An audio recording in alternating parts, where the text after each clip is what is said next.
Haleluya, shalom, salam sejahtera buat seluruh teman-teman saya yang ada di Raja Nabasa Channel. Puji Tuhan, pada saat ini kami kedatangan seorang tamu yang luar biasa, yang sangat istimewa, yang akan bercerita kepada kita pada hari ini tentang perjumpaannya dengan Tuhan Yesus. Luar biasa. Setelah ia berjumpa dengan Tuhan Yesus, ya, risikonya sangat besar, harus terusir dari keluarga, terusir dari tetangga, terusir dari keluarga besar. Namun karena Tuhan sudah menjamah hidupnya, apapun yang terjadi dia tetap ikut Tuhan Yesus. Haleluya, puji Tuhan.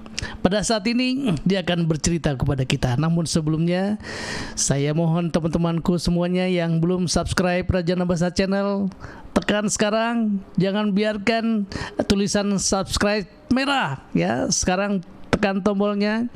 Dengan demikian teman-teman semua sudah mendukung channel ini. Baik, tanpa berlama-lama kami akan menampilkan pesaksi kita pada hari ini, yaitu Yuan Perdana Putra. Ya, simak sampai habis. Haleluya. Halo, ya sebelumnya perkenalkan nama saya Yuan, yang dimana sebelumnya saya adalah seorang Muslim, ya.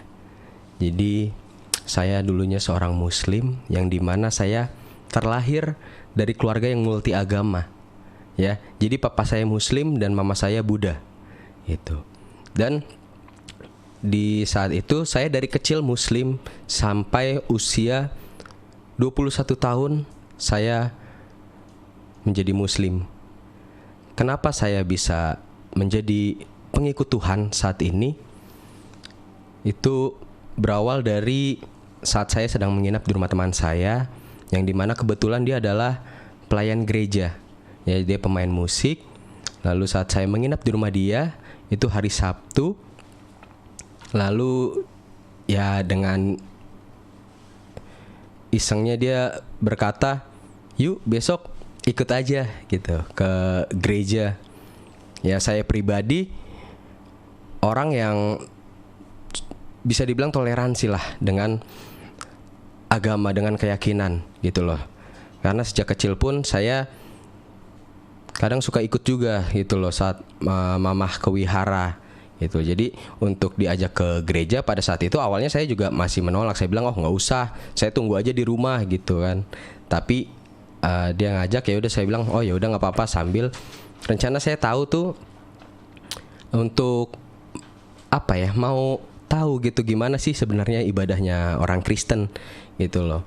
Karena kan saya nggak tahu gitu ibadahnya kayak gimana gitu kan, nyanyi-nyanyi terus biasanya kalau ibadahnya tuh ngapain gitu. Karena kan dulu tahu tuh ya ibadahnya orang Kristen udah cuma nyanyi-nyanyi aja kayak konser gitu kan biasanya gitu. Jadi pada saat itu saya ikut ibadah, dan yang buat saya heran, baru pertama kali saya ikut ibadah tapi saya merasakan sesuatu dalam hati saya saat saya mendengarkan khotbah pada hari itu gitu loh.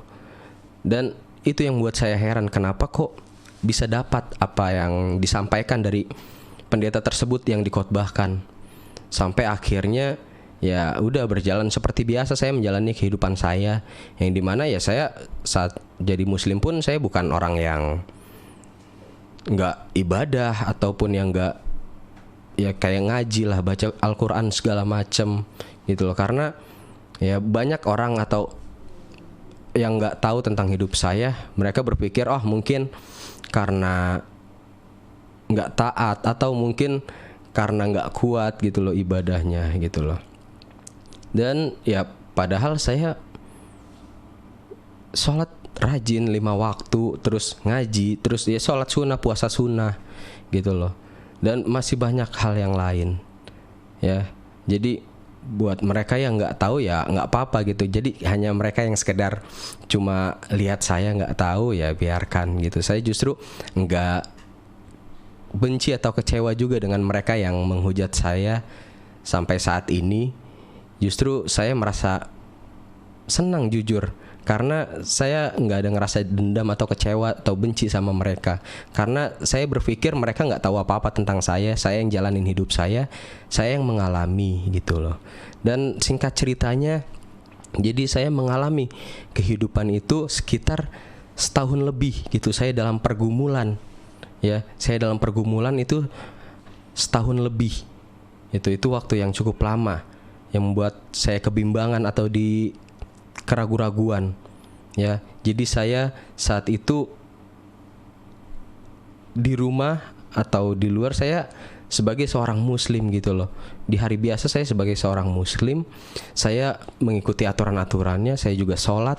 Tapi pada saat hari Minggu saya ibadah ke gereja. Jadi saya sempat mengalami pergumulan di mana saya sholat iya, tapi ke gereja juga iya.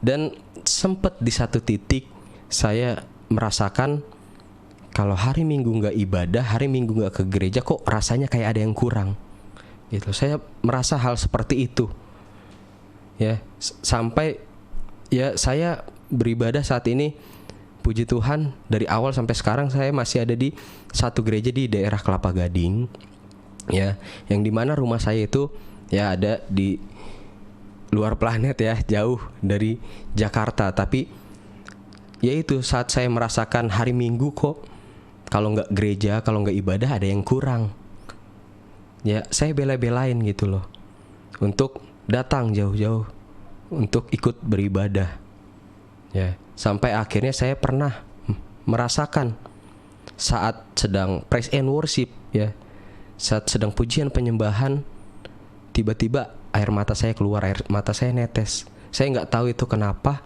tapi saat saya tahan air mata itu justru makin netes, makin kejar lagi nangis saya.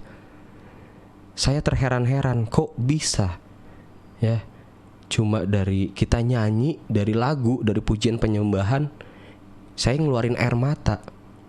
Di situ saya benar-benar merasa tersentuh pada saat itu. Dan ya saya baru sadar bahwa sekarang emang pujian penyembahan itu luar biasa untuk kita semua, ya. Jadi pada saat itu saya merasa terheran-heran, dan saya masih mengalami kehidupan saya masih seperti biasa gitu. Dan sampai satu titik, ya, di saat itu orang tua saya, khususnya mama saya, bertanya kepada saya, ya, bahwa Yuan, mama lihat kamu kayaknya udah jarang sholat.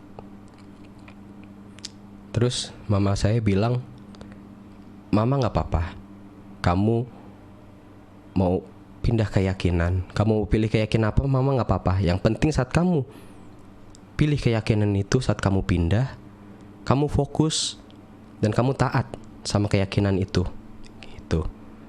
Dan di saat itu saya belum bilang kalau saya sudah sering ke gereja, ya. Dan ada di satu momen bahwa saya mendapat mimpi, ya, dimana mimpi itu jiwa saya itu seperti di antara Muslim dan Kristen. Dan setelah saya mendapat mimpi itu, saya diberi sakit pada saat itu. Saya sakit kurang lebih sekitar 2 mingguan saya sakit. Ya, saya benar-benar di rumah aja, saya dirawat. Saya sakit pada saat itu, yang dimana orang biasanya kalau sakit tipes itu paginya sehat, siang sehat, malam atau sorenya itu dia meriang lah, demam. Tapi saya kebalikannya, sore malam saya sehat, saya biasa aja. Tapi saat pagi hari, siang hari saya demam.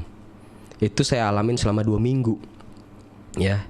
Dan pada saat itu, setelah saya mengalami hal itu, lalu saya mendapat sembuh. Nggak lama dari situ tiba-tiba ada benjolan di leher saya, di sebelah kiri. Ya, saya terdapat benjolan. Leher saya nggak bisa nengok. Saya alamin itu selama 3 hari. Awal saya berpikir, mungkin biasa aja gitu loh, nanti juga sembuh. Tapi selama 3 hari saya nggak bisa nengok gitu. Dan benjolannya ya lumayan gitu loh rasanya. Sehingga akhirnya saya putuskanlah untuk check up pada saat itu. Ya, akhirnya saya check up, dan di saat itu saya divonis oleh dokter bahwa saya kelenjar getah bening dan harus melakukan operasi. Tapi itu orang tua saya pun nggak ada yang tahu gitu loh, karena saya merahasiakan hal itu. Saya kalau ada apa-apa emang lebih tertutup orangnya. Ya, jadi saat itu ya saya berpikir kan, wah kelenjar getah bening gitu, masih muda gitu kan. Terus saya harus kayak gimana ya. Dan akhirnya ya kebetulan pendeta di gereja atau kokoh rohani pada saat itu nelfon saya, hubungin, tanya, "Yuk, kok nggak pernah datang? Kenapa?" Saya bilang, "Iya, kok saya lagi sakit." Gitu loh, saya sakit ini. Saya cerita ke dia. Dia cuma bilang, "Oh ya udah, doa aja." Terus yang dia bilang yang saya ingat itu, jangan ragu-ragu untuk gunain kata-kata hanya dalam nama Tuhan Yesus. Yang dimana ya saya udah cukup lama ke gereja, tapi saya belum pernah berdoa secara Kristen. Ya, dan akhirnya saat telepon ditutup, nggak lama saya berdoa. Dan pada malam hari itu pertama kali saya berdoa menurut ajaran Kristen gitu, doa secara Kristen. Yang dimana doa saya, dalam doa saya nggak minta kesembuhan, saya nggak minta sakit penyakit saya diangkat, saya nggak minta yang lain. Justru saya kayak menantang Tuhan, meminta pembuktian Tuhan kepada saya. Saya berdoa, Tuhan, kalau Engkau benar ada, dan Engkau benar Tuhan, dan Engkau benar hidup, tunjukin sesuatu, buat keraguan-raguan aku hilang. Aku mau mulai percaya nih sama Engkau, aku mau percaya sama Engkau. Coba buat keraguan-raguanku hilang. Kalau Engkau benar Tuhan dan Engkau benar hidup, tunjukin sesuatu. Dalam doa saya cuma berdoa kayak gitu doang. Saya nggak minta sakit penyakit saya diangkat, saya nggak minta saya disembuhkan. Dan ya saya berdoa dan saya tutup hanya dalam nama Tuhan Yesus. Aku sudah berdoa dan ucap syukur, haleluya, amin. Yang dimana saya kalau tidur, sebelumnya kalau orang sakit tidur ya gelisah, ya rasanya gelisah. Udah gitu nggak nyenyak lah tidurnya. Tapi anehnya pada malam hari itu saya tidur benar-benar nyenyak, benar-benar pulas tidurnya.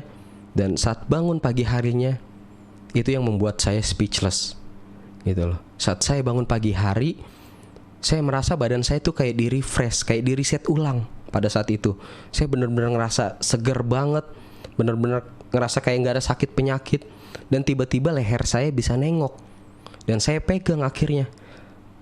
Dan di situ yang buat saya speechless gitu loh, bahwa puji Tuhan, bengkak ya atau kelenjar getah bening di leher saya hilang. Dan saya periksa, dan puji Tuhan sampai sekarang pun penyakit itu udah nggak ada lagi sama saya. Di situ yang bikin saya speechless, dan saya cuma pejamkan mata saya pada saat itu. Saya bilang, Tuhan, oke, Engkau benar, Engkau ada, dan aku percaya sama Engkau bahwa Engkau benar Tuhan dan Engkau benar hidup. Ya, karena kejadian itu yang buat saya speechless. Saya baru berdoa tadi malam loh Tuhan, saya bilang. Tapi paginya Tuhan langsung jawab. Ya mungkin saya mengalami pergumulan dalam kebimbangan, dalam keraguan setahun lebih itu ya bukan waktu yang sebentar juga untuk saya. Gitu loh. Tapi itu titik itu, momen itu yang membuat saya percaya sama Tuhan, bahwa Tuhan Yesus itu benar Tuhan dan Dia benar hidup dan ada. Di situ yang buat saya percaya, dan saya saat itu mutusin diri saya untuk dibaptis. Ya, tapi perjalanannya pun nggak mudah. Gitu loh. Saat saya percaya, saya udah percaya sama Tuhan. Saya mendengar suara, saya mendengar perkataan, kamu yakin mau ikut aku? Ikut aku tuh gak enak. Di saat itu saya merasa, oh ini suara apa? Mungkin saya halu atau gimana, karena saya gak tahu kalau itu suara Tuhan. Gitu loh. Saat ini saya baru tahu bahwa suara itu suara Tuhan. Ya. Jadi saya berpikir saat itu ya mungkin saya lagi halu atau mendengar suara-suara apa. Ya. Jadi saat itu Tuhan berkata sama saya, saat saya sudah memutusin diri saya untuk percaya, Tuhan malah ngomong, kamu yakin mau ikut aku? Ikut aku tuh gak enak. Kalau kita bermain secara logika, kalau ada perkataan, kamu yakin mau ikut aku tuh gak enak, kita pasti gak mau. Ya, karena kita sebagai manusia pasti maunya yang enak-enak gitu loh. Ini sesuai dengan dunia ini gitu. Tapi saat itu saya sudah yakin dengan keputusan saya untuk menerima diri saya dibaptis, dan saya percaya dan menerima Yesus sebagai Tuhan dan Juru Selamat. Akhirnya saya berbicaralah kepada mama saya, karena ya kebetulan saya dekat dengan mama saya. Jadi saya berbicara kepada mama saya bilang bahwa saya mau dibaptis. Mah, Yuan mau dibaptis. Saya pikir ya kan, dengan mama saya tadi sudah berkata, oh kalau mama kamu mau pilih keyakinan apa, kamu mau pindah keyakinan apapun, mama boleh-boleh aja. Tapi gak semudah itu ternyata. Mama saya juga sempat kecewa saat bilang kayak gitu. Saya bilang saya mau dibaptis. Dia bilang, kamu jangan ikut-ikutan teman kamu, atau kamu jangan karena baru sebentar belum tahu apa-apa, tahu-tahu mau dibaptis. Saya bilang, Yuan sebenarnya udah setahun lebih gitu loh, udah sering ibadah. Dan saya ceritain apa yang saya alamin tadi tentang sakit penyakit saya dan disembuhkan. Saya mendapatkan suatu mukjizat dari Tuhan. Dan di saat itu pun mama saya juga gak langsung setuju iya gitu loh. Mama saya bilang, ya mama sih jujur kecewa gak kecewa. Kecewanya kamu pindah kenapa gak ikut mama pada saat itu. Yang dimana ya tadi saya bilang mama saya adalah seorang Buddha ya. Jadi mama saya bilang seperti itu, sampai akhirnya mama saya waktu itu mau bikin janji lah dengan seorang bikhu atau bante untuk saya sharing sama dia, untuk saya berbicara lah. Mungkin maksud mama saya ya biar saya lebih milih-milih lagi lah pada saat itu. Tapi saat itu saya bilang sama mama saya, Mah, Yuan pindah keyakinan bukan karena seseorang, tapi karena hati Yuan. Kalau Yuan memang hatinya ada di Buddha, dari kecil Yuan udah sering ikut mama, tapi hati Yuan gak di situ. Yuan bilang juga, Yuan pindah keyakinan bukan karena seseorang, karena kalau Yuan pindah keyakinan karena seseorang, saat Yuan kecewa dengan orang tersebut, Yuan pasti akan kecewa juga dengan keyakinannya. Ya, tapi ini benar-benar dari hati Yuan, ini kemauan Yuan untuk menjadi pengikut Tuhan Yesus. Ya, dan saat itu pun mama saya juga nggak terima begitu aja. Dan akhirnya ya saya juga memutuskan diri saya untuk segera dibaptis, karena saya merasa saya udah lama dalam kebimbangan. Saya nggak bisa harus terus-terusan hidup kayak begini. Saya harus memilih satu, gitu loh. Ya akhirnya saya mendaftarkan diri saya untuk dibaptis, di mana saat itu momennya sedang retret. Saya ingat itu tahun 2018. Ya. Jadi kita retret 3 hari 2 malam, dan di hari terakhir itu ada pembaptisan sebelum kita pulang kembali. Ya, saya daftar di situ, saya akhirnya baptis di saat itu, yang di mana saya baptis itu waktunya seminggu sebelum Lebaran. Itu yang bikin saya bingung juga pada saat itu, karena ya jujur papa saya juga waktu itu belum tahu. Ya, jadi saat di rumah pun ya saya puasa, saya sahur, saya puasa. Ya, dan itu yang bikin saya bingung. Akhirnya saya tanya sama pendeta saya tanya sama dia, kok kan minggu depan Lebaran nih, terus saya harus gimana? Saya kan udah dibaptis dan orang tua belum tahu, khususnya papa saya, gitu loh. Ya karena ya mungkin banyak juga yang bilang ya udah tinggal kasih tahu, tapi nggak semudah itu. Kita tahu lah Muslim dan Kristen kayak gimana, ya mayoritas dan minoritas. Dan saat itu pun ya papa saya juga orangnya yang tegas, orangnya yang keras. Ya saya juga ada rasa takut untuk bilang ke papa saya takut akan kejadian-kejadian yang gak saya bayangkan, yang gak saya pikirkan pada saat itu. Sehingga akhirnya ya saya tanya lah sama pendeta saya, kok minggu depan Lebaran nih dan saya udah dibaptis, terus saya harus kayak gimana? Akhirnya dia bilang, ya udah kamu lakuin aja apa yang biasa kamu lakuin, tapi fokus kamu ke Tuhan. Ya, situ banyak juga yang saat saya cerita seperti ini pun ke orang-orang, banyak juga yang bertanya-tanya atau berkata-kata, kok bisa kayak gitu? Ya karena sebagai seorang Kristen Tuhan gak lihat kita mau beribadah kayak gimana caranya. Yang Tuhan lihat hati kita saat beribadah, fokus kita ke Tuhan. Percuma kita beribadah ikutin tuntunan acara ibadahnya, tapi fokus kita keluar bukan ke Tuhan. Gitu loh. Jadi kita beribadah sama Tuhan tuh bisa kapan aja, di mana aja, nggak ada waktunya, nggak ada patokannya. Ya, yang penting fokus kita, hati kita ke Tuhan. Akhirnya, ya singkat cerita, saat Lebaran, saat Idul Fitri, saya ikutin seperti yang dikatakan pendeta saya. Saya ya tetap ikut beribadah waktu itu ke masjid, ikut sholat Idul Fitri. Tapi saya hanya ikut gerakannya aja, ya. Tapi fokus saya ke Tuhan. Pada saat itu saya fokus ke Tuhan, gitu loh. Ya, dan kita tahu abis Idul Fitri deket dari situ Idul Adha. Wah, itu saya bingung lagi. Saya harus kayak gimana, ya. Dan akhirnya di saat itu, ya namanya anak muda ya kan, mencari akal. Akhirnya saya nginep di rumah teman saya. Gitu, saya nginep di rumah teman saya. Besokannya pas Idul Adha, saya pulang siang. Ya, saya bilang sama orang tua saya ketiduran di rumah temen gitu. Ya. Padahal saya sengaja untuk menghindari itu karena saya bingung gitu loh. Saya sebagai seorang yang baru mengikuti Tuhan, saya bingung harus bertindak seperti apa. Saya nggak tahu aturan yang harus saya perbuat, walaupun ya mungkin kita beribadah kayak gimana pun bisa, fokus kita ke Tuhan, tapi nggak mungkin saya melakukan itu terus-terusan gitu. Ya, jadi akhirnya itu yang saya lakukan, dan akhirnya berjalan hari, berjalan bulan, papa saya akhirnya ngomong sama saya, yang dimana sebenarnya hubungan saya sama papa itu kurang dekat lah. Saya ada akar kepahitan dengan papa saya. Dan saat itu papa saya bilang sama saya pagi-pagi, "Yuan, papa mau ngomong 4 mata." Di situ saya langsung berdoa, gitu loh. Karena saya tahu kalau saya ngomong sama papa saya, itu pasti kita ribut. Kita benar-benar ya ribut, benar-benar gondok-gondokan gitu loh. Karena saat itu saya benar-benar benci sama papa saya benar-benar punya akar kepahitan dengan papa saya.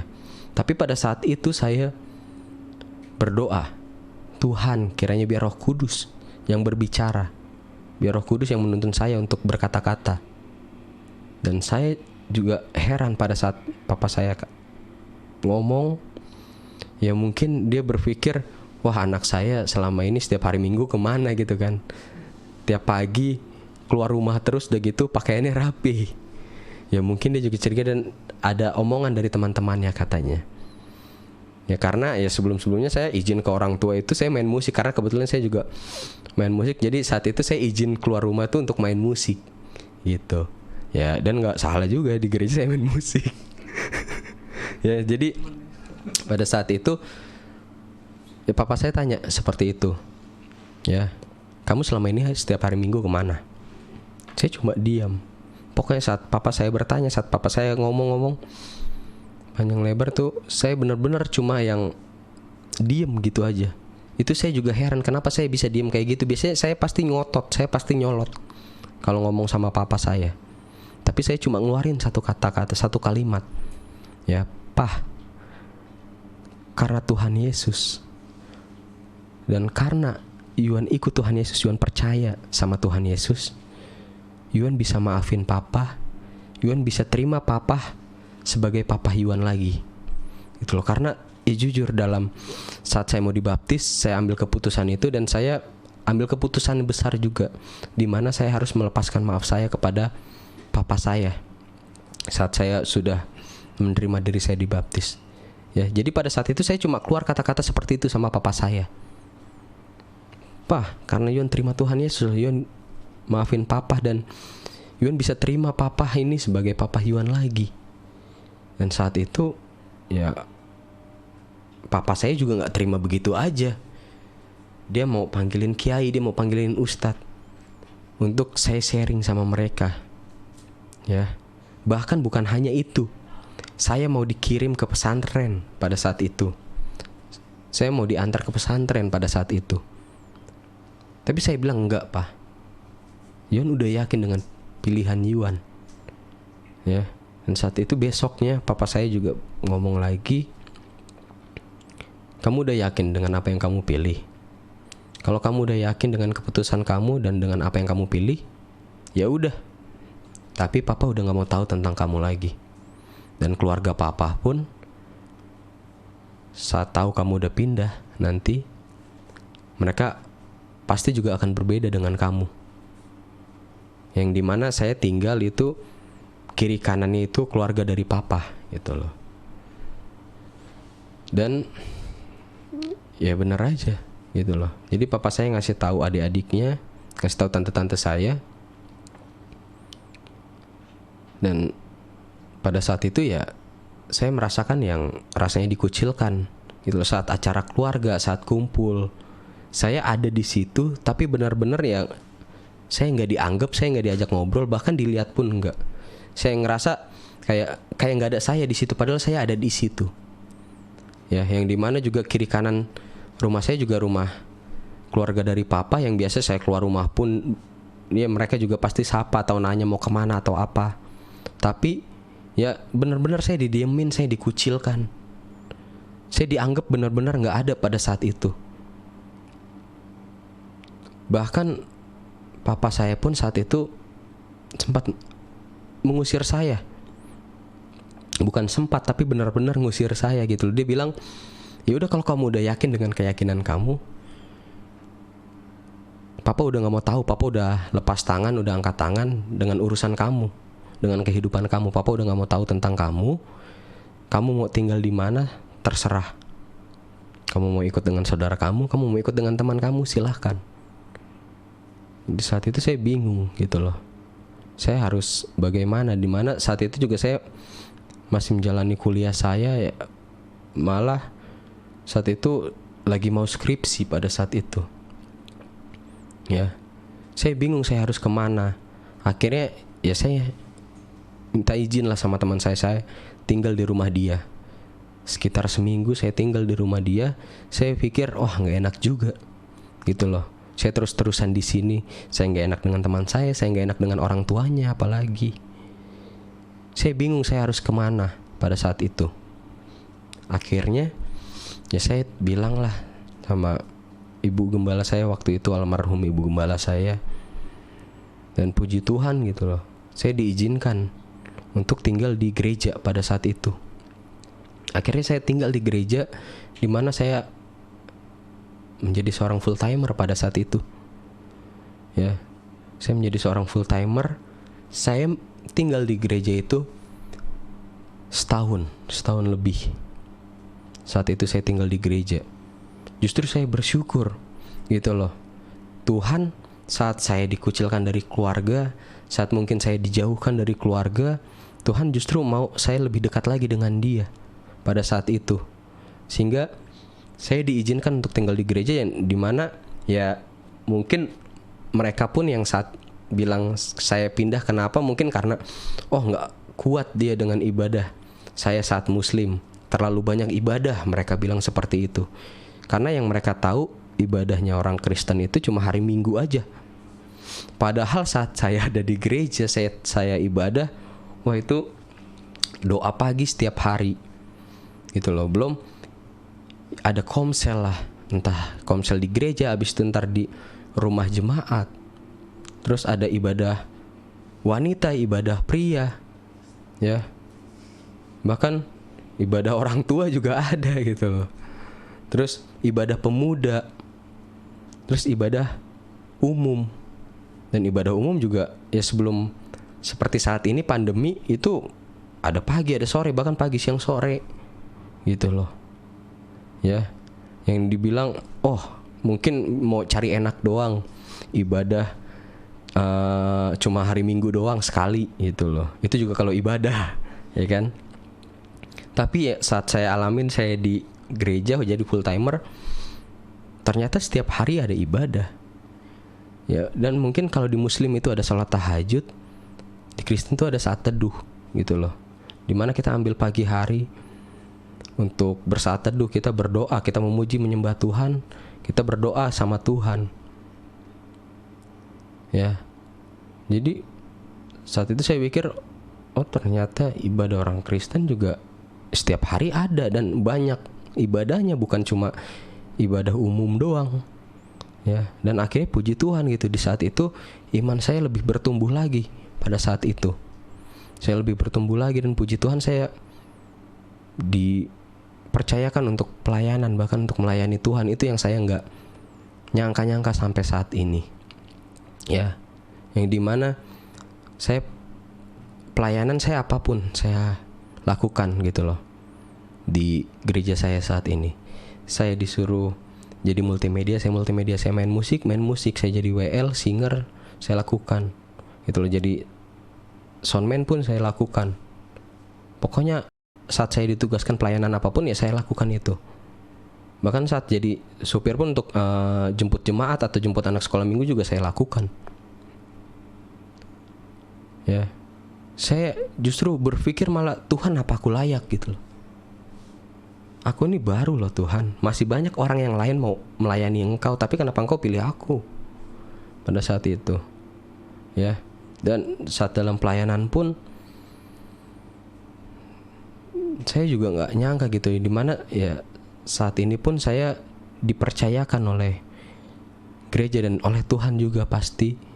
Saya di gereja saya saat ini saya sebagai ketua atau koordinator pemuda gitu loh, youthnya di gereja saya. Di saat saya dipilih pun saat itu saya juga berdoa dulu, dan saya ya ngomong juga gitu loh sama pembina saya pada saat itu, pembina youthnya. Ini banyak yang lain loh, banyak yang lebih lama juga di sini. Saya juga ya nggak, saya ngerasa saya nggak layak gitu loh.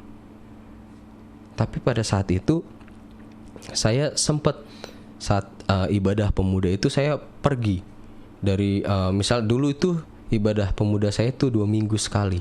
Jadi saat lagi nggak ada ibadah di gereja saya cari youth di tempat-tempat lain. Tapi saat itu saya mendengar kata-kata lagi, apa sih yang kamu cari? Silahkan kamu pergi kemana aja, kamu lihat yang baiknya, kamu ambil bagusnya, kamu bawa di gereja kamu saat ini, di tempat kamu saat ini. Dan saya waktu itu mendapat sebuah mimpi. Waktu itu mimpinya itu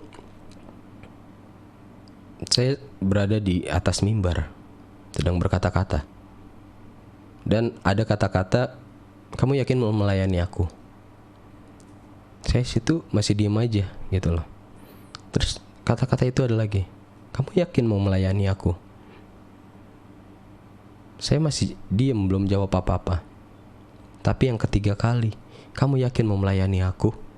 Di saat itu saya bilang, iya Tuhan, saya mau melayani Engkau. Dan akhirnya ya itu, tiba-tiba saya ada di atas mimbar, dan Tuhan bilang,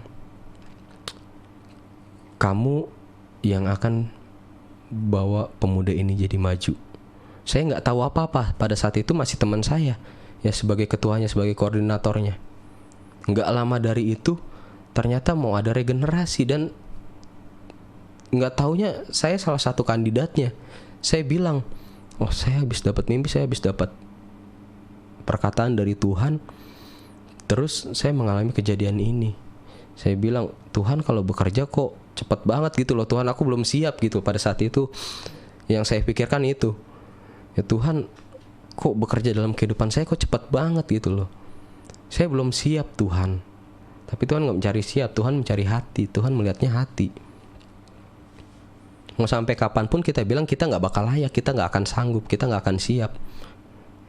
Karena kita sebagai manusia ya cuma manusia biasa. Kita banyak kesalahan, kita banyak dosa, kita banyak melakukan kesalahan gitu loh. Jadi di saat itu saya pun bingung gitu loh dengan keputusan, kok bisa pihak gereja milih saya sebagai satu kandidat untuk menjadi penerus ketua dan koordinator youth pada saat itu. Dan saya pun juga terus bawa dalam doa gitu loh, kalau emang benar dari Tuhan, oke Tuhan gitu loh. Dan ya saat saya mendapat mimpi saya di atas mimbar pun, yang saya herannya itu nggak lama dari situ ada gereja lain, dia tiba-tiba ngundang saya untuk menjadi pembicara atau sharing di youth mereka, di pemuda mereka. Wah, di situ makin saya bingung lagi. Waduh Tuhan, kalau kerja satu-satu dong nih sama hidup saya bilang kayak gitu. Udah saya masih bingung, saya dipilih jadi kandidat ketua pemuda. Ini ada lagi nih, saya tiba-tiba dihubungin untuk sharing di pemudanya.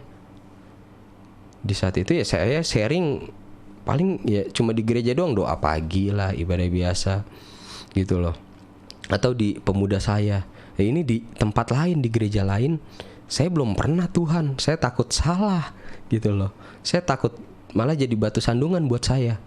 Akhirnya ya saya bilang lah sama teman saya itu yang undang saya bilang, oh yaudah saya bawa dulu dalam doa ya.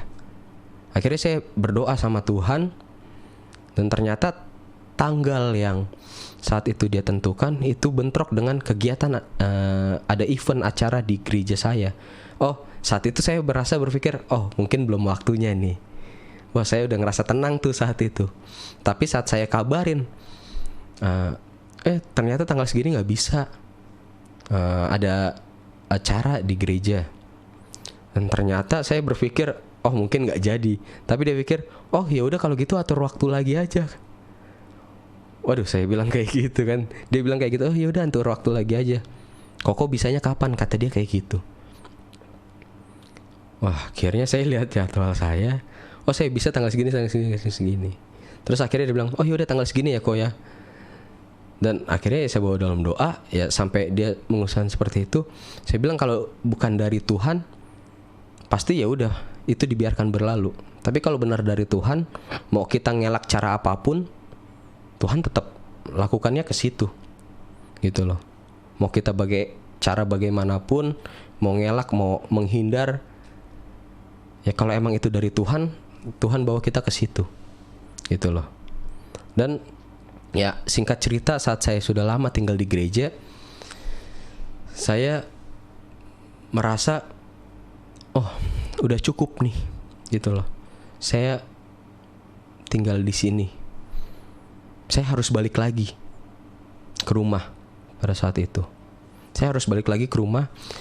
Saya mempunyai pemikiran, jangan sampai saat saya terima Tuhan, saya percaya Tuhan, nama Tuhan yang jadi jelek di mata orang lain.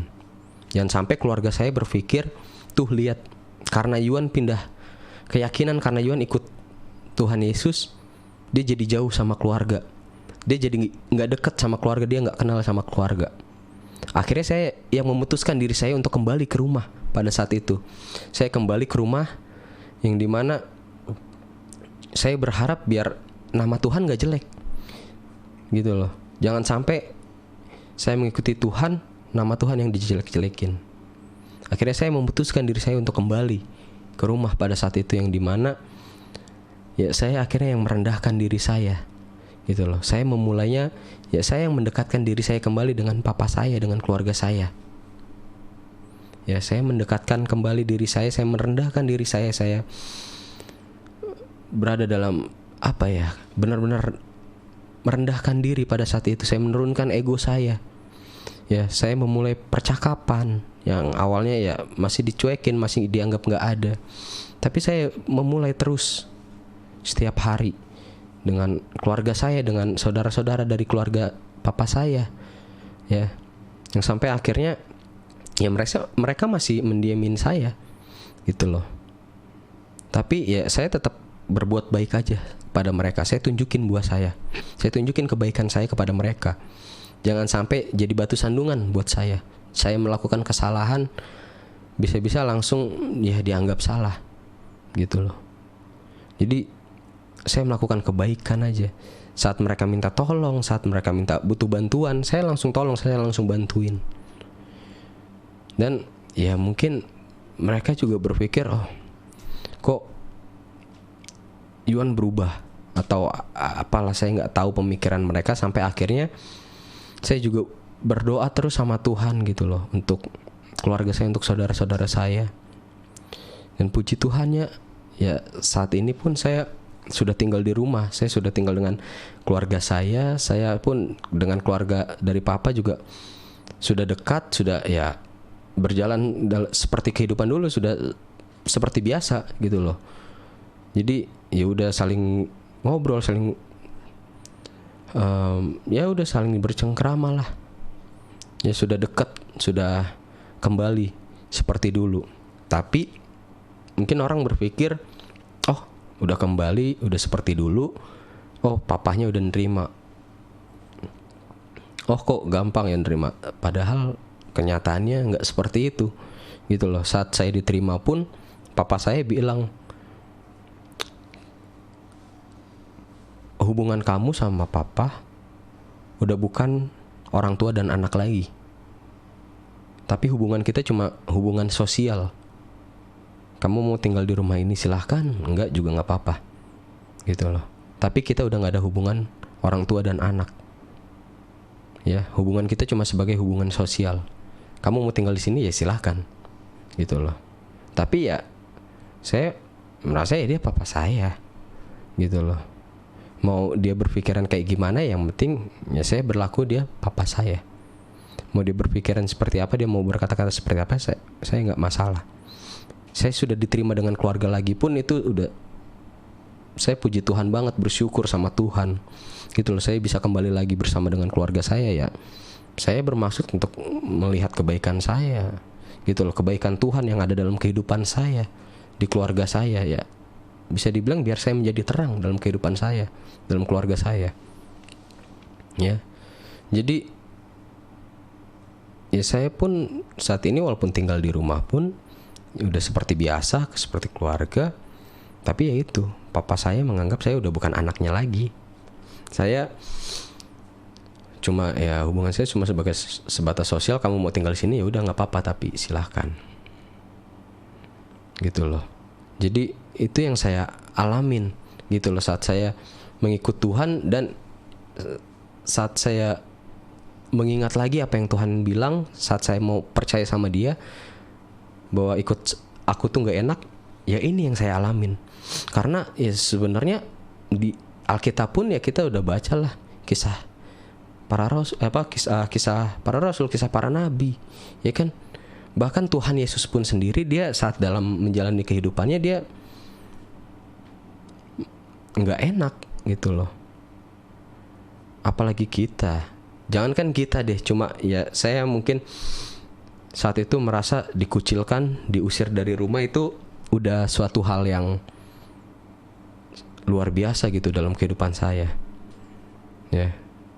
Tapi saya dengar cerita, ataupun ya bukan dengar cerita deh, kita lihat Tuhan Yesus sendiri deh, bagaimana Dia mengalami penderitaan yang luar biasa untuk kita. Ya. Jadi Tuhan sendiri pun udah mengalami hal itu. Ya saya yang cuma baru diusir, dikucilkan, apa yang harus saya khawatirin gitu loh.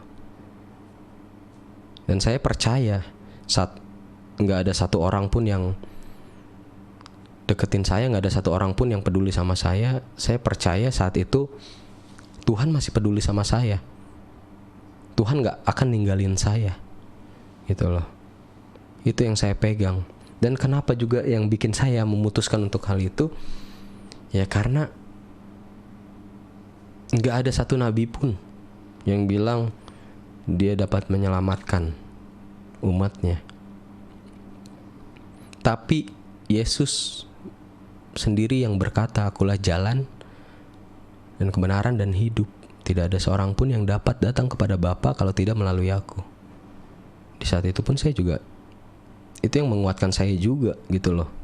Banyak saat saya belajar baca Alkitab lagi, saya pelajari lagi, saya dalemin lagi, ada yang saya nggak ngerti ya saya tanya. Di saat itu saya baru sadar dan mengerti ya bahwa apa yang dialamin saya itu hal-hal biasa ya, karena sebelumnya pun murid-murid Tuhan Yesus pun udah mengalami hal yang luar biasa gitu loh. Jadi saya sekarang menjalani hidup saya, ya saya hanya fokus pada pelayanan. Saya fokus menjadi pengikut Tuhan, dan saya mau lebih dekat lagi pada Tuhan. Saya mau mengenal Tuhan lebih lagi. Saya mau mengandalkan Tuhan, berharap sama Tuhan gitu loh. Jadi mau orang di luar sana bilang seperti apa mengenai saya dihujat luar biasa pun, saya jujur saya nggak ada dendam, saya nggak ada benci sama sekali. Justru saya bacanya sambil senyum, karena saya yaitu berpikir mereka nggak tahu apa-apa tentang saya. Karena ya this is my spiritual journey gitu loh. Jadi ini yang saya alamin, saya ngalamin, saya ngerasain. Dan ya Tuhan pun udah tunjukin sesuatu sama saya, dan kita sekarang sebagai seorang yang percaya, sebagai orang Kristen, nggak perlu ragu-ragu lagi gitu loh. Karena emang bener Tuhan kita hidup, Tuhan kita ada, Yesus Kristus gitu loh. Jadi kita nggak perlu ragu, kita nggak perlu takut. Justru ya saya pun sempat kemarin saya terkena COVID waktu itu. Ya, saat saya terkena COVID, pada saat itu pun saya sudah berada di masa-masa kritis. Karena saya juga ada masalah pernapasan, jadi menyerang pernapasan saya, sehingga saya juga selama semingguan saya harus pakai oksigen, dibantu untuk bernafas. Di saat itu pun saya ada rasa khawatir, saya rasa takut ada pada saat itu. Tapi saya cuma dengar lagu worship. Justru saya malah nangis. Teman saya bilang kan, kakak rohani saya bilang lah, kakak saya bilang, jangan nangis Yuan, kalau lu nangis imun lu makin turun. Terus saya bilang ya gimana, refleks nangis gitu loh, nggak bisa ditahan ya. Dan saat itu saya rasa khawatir ada, saya rasa takut ada. Tapi saya kembali lagi, saya berpikir sekarang apa lagi yang saya takutin gitu loh.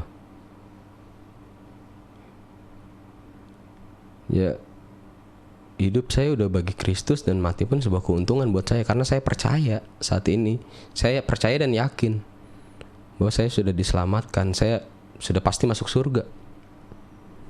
Karena itu yang Tuhan Yesus janjikan, itu yang Tuhan janjikan, dan firman-Nya Dia ya dan amin. Itu yang saya percaya. Akhirnya saya berdoa pada saat itu, saya berserah sama Tuhan. Ya udah Tuhan, kalau emang ini udah waktunya, ya udah nggak apa-apa, silahkan Tuhan. Tuhan mau panggil saya. Tapi kalau Tuhan kasih saya kesembuhan dan pemulihan, saya percaya Tuhan masih beracara dalam kehidupan saya, dan Tuhan masih ada rencana dan acara di kehidupan saya untuk memuliakan nama Tuhan lebih lagi. Dan puji Tuhan gitu loh. Emang kekuatan doa itu juga luar biasa. Karena jarak kita sama Tuhan tuh cuma sebatas doa. Ya, saat saya berdoa itu ya berangsur-angsur saya pulih. Saya dipulihkan, saya sembuh. Dan saat itu pun saya sadar bahwa oke, sesuai dengan apa yang saya doakan, berarti Tuhan masih punya rencana. Tuhan masih mau beracara dalam kehidupan saya, masih mau pakai saya sebagai alatnya. Gitu. Ya, jadi itu yang saya alamin gitu loh. Dan saya percaya Tuhan kita gak akan tinggal diam. Tuhan kita Tuhan yang luar biasa, yang mengerti apa mau kita, apa yang kita butuhkan. Tuhan yang pasti tidak akan meninggalkan kita. Dia setia sama kita, dan Dia yang menjanjikan keselamatan buat kita. Dulu saya berpikir bahwa melakukan kebaikan, beramal, sedekah, ya untuk diselamatkan gitu loh. Saat saya sadar arti Tuhan, saya mengenal Tuhan lebih dekat lagi, ternyata itu semua sia-sia. Kebaikan, sedekah, amal, apapun itu enggak membawa kita keselamatan. Yang membawa kita ke keselamatan itu saat iman percaya kita kepada Tuhan, bahwa Yesus sebagai Tuhan dan Juru Selamat. Dan kita melakukan kebaikan, kita berbuat baik, itu bukan karena untuk kita diselamatkan, tapi sebagai ucapan syukur kita, rasa syukur kita karena kita sudah diselamatkan. Makanya kita melakukan kebaikan, makanya kita berbuat baik. Jadi itu yang saya alamin sekarang dan saya terapin. bahwa ya saya sudah mendapatkan keselamatan, dan keselamatan saya juga sudah diyakinkan, dan saya percaya saat saya mati pun nanti saya masuk surga. Jadi apalagi yang saya takutkan saat ini, dan saya cuma hanya fokus sudah saya mau untuk melayani Tuhan. Saat ini saya dipercayakan untuk melayani Tuhan. Kapan aja saat saya dibutuhkan, saya ditugaskan, saya siap gitu loh. Oke, teman-teman, mungkin buat kalian yang saat ini masih ya mengalami hal yang sama seperti saya, seperti dulu saat ya mungkin yang sedang mengalami kebimbangan, mengalami keraguan-raguan, atau mengalami hal yang sulit lah dalam pergumulan, saya tergerak untuk berdoa untuk kita semua, untuk kalian yang menonton juga, mungkin untuk kalian yang mau kita berdoa bersama-sama. Mari kita bersatu dalam doa. Tuhan, terima kasih Tuhan atas segala kebaikan Tuhan. Kiranya Tuhan yang selalu memberikan kami pengertian Tuhan. Kami bersyukur bahwa sampai saat ini pun Tuhan masih memberikan kami nafas kehidupan. Itu bukan karena kuat gagah kami, tapi semua karena kebaikan Tuhan, karena anugerah Tuhan, bahkan karena kasih karunia Tuhan yang ada buat kami. Tuhan, mungkin aku juga mau berdoa untuk teman-teman yang mungkin sedang melihat dan menonton Tuhan pada saat ini, yang mereka sedang mengalami pergumulan, mereka sedang berada dalam kebimbangan, mereka sedang berada dalam keraguan-raguan. Kiranya Tuhan yang memberi kemampuan, Tuhan yang memberikan kekuatan, Tuhan yang selalu akan memberikan mereka petunjuk-petunjuk-Mu Tuhan. Karena kami percaya saat kami berserah, kami mengangkat tangan kami, Tuhan yang akan bekerja dalam kehidupan kami. Engkau sendiri yang akan menunjukkan kepada kami apa yang harus kami lakukan, apa yang harus kami perbuat. Kiranya Roh Kudus juga yang akan memberikan kami kekuatan untuk terus berjalan bersama dengan Engkau sampai akhir. Karena kami percaya janji-Mu ya dan amin. Kau yang sudah memberi kami keselamatan. Tuhan, Kau Allah yang luar biasa, Kau Allah yang baik. Tidak ada Allah yang seperti Engkau Tuhan. Tidak ada yang dapat seperti-Mu. Kami percaya saat ini, detik ini, mungkin yang kami masih meragukan Engkau, kami masih mempunyai keraguan-raguan, kami masih tidak percaya. Saat ini, detik ini Tuhan, kiranya agar mereka juga mungkin dapat membuka ruang hatinya untuk mengundang Engkau sebagai Tuhan dan Juru Selamat. Karena hanya Engkaulah jalan dan kebenaran dan hidup. Hanya Engkau Tuhan yang dapat menyelamatkan kami. Karena kami hanya manusia berdosa. Kami manusia yang penuh dengan dosa dan kesalahan. Kami manusia yang tidak layak untuk berada dalam sorga. Tapi saat kami percaya dan menerima Engkau, Kau sudah menyediakan surga bagi kami. Kau menyediakan tempat bagi kami. Maka itu Tuhan, mulai saat ini, detik ini, kami membuka hati kami mengundang Engkau dan mau percaya dan menerima Engkau sebagai Tuhan dan Juru Selamat.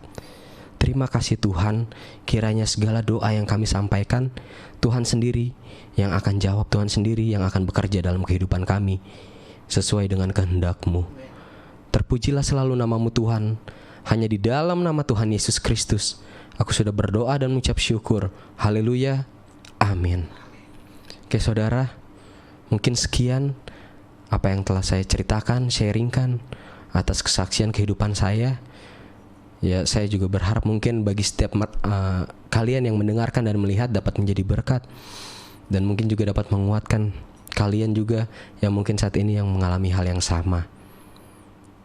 Pokoknya kita jangan ragu akan Tuhan, kita tetap percaya sama Tuhan dan terus mengandalkan Tuhan dan berharap hanya kepada Tuhan. Terima kasih. Shalom. Haleluya, puji Tuhan. Kita telah mendapat kesaksian yang dahsyat, yang luar biasa, ya.